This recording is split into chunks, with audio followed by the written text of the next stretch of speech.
My mother told me, "I wish you'd never been born." I replied, "Consider me dead." What followed was a complete disaster. I'm Jake, I'm 32, and my entire life I've been the second-born. The one who exists so the favorite can look better. That favorite is my younger brother, Tyler, now 28. From the moment he took his first breath, he was king. He could set the house on fire, and my mother would applaud his initiative. The favoritism wasn't subtle. Friends and family noticed and made awkward jokes. Tyler had the big room, with bay windows overlooking the backyard, a walk-in closet, and a private bathroom. I slept in a converted storage room in the basement, with a window that leaked when it rained and a bathroom shared with the laundry room. The carpet smelled musty no matter how much I cleaned it. In the winter, you could see my breath because the heat didn't reach my room. When he was 16, Tyler received a classic Mustang. My father spent 3 months restoring it with him. Entire weekends, grease on my hands, constant laughter. I'd ask for help and they'd send me to do homework or mow the lawn. Tyler crashed the car twice in his freshman year. My dad fixed it both times without raising his voice. When I turned 16, I got a lecture about responsibility and was told about bus schedules.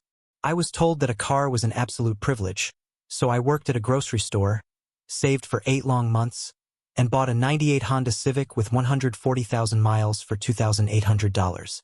It barely ran, but it was mine. Nobody helped me fix it. I learned from YouTube tutorials on the front porch while they watched the football game. Tyler graduated high school with a 2.3 GPA and they threw him a huge party. Rented hall, professional catering, a DJ, 150 guests.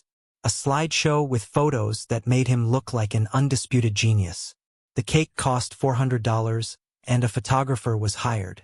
Tyler wore a custom-made suit. My father gave a moving speech in front of everyone about overcoming obstacles and achieving dreams. The famous obstacles were passing basic classes. The big dream was graduating in 5 years because he had failed English. I had graduated 2 years earlier with a 3.8 GPA, was a member of the National Honor Society, and had been accepted to 3 different universities on partial scholarships. I received a congratulatory card with $50 and a simple "good job." No party, no photos, no speech. We went to dinner at some random chain restaurant where Tyler bitterly complained about the menu. My mother spent the entire meal asking him what color sheets he wanted for his college dorm room. I sat there with my honor lanyards, watching them excitedly plan their futures while mine seemed to be just getting in the way. The next day, I dared to ask why he had such a huge party and I didn't.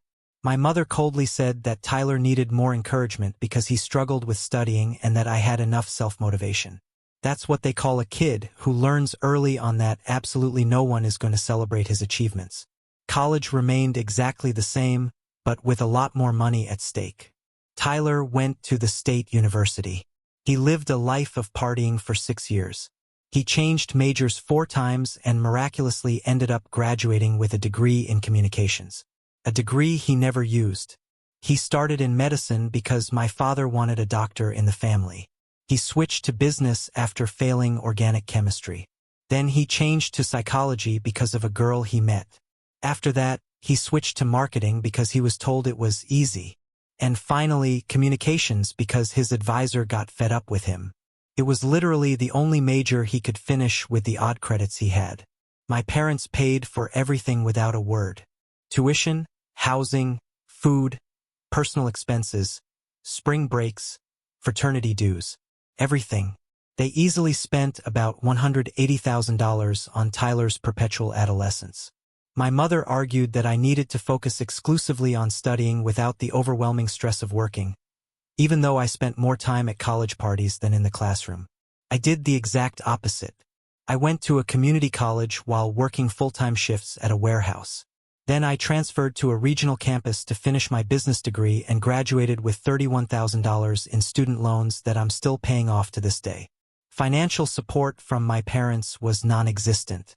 I only received passive-aggressive comments about how I should try harder to get merit scholarships. Just like Tyler. Tyler never had a scholarship in his life. He had a blank check from mom and dad and still took 6 years to get a 4-year degree. I worked the night shift from 11 p.m. to 7 a.m. and then went straight to my first class. I sat in the back row, physically fighting to stay awake. I survived on cheap gas station coffee and vending machine food.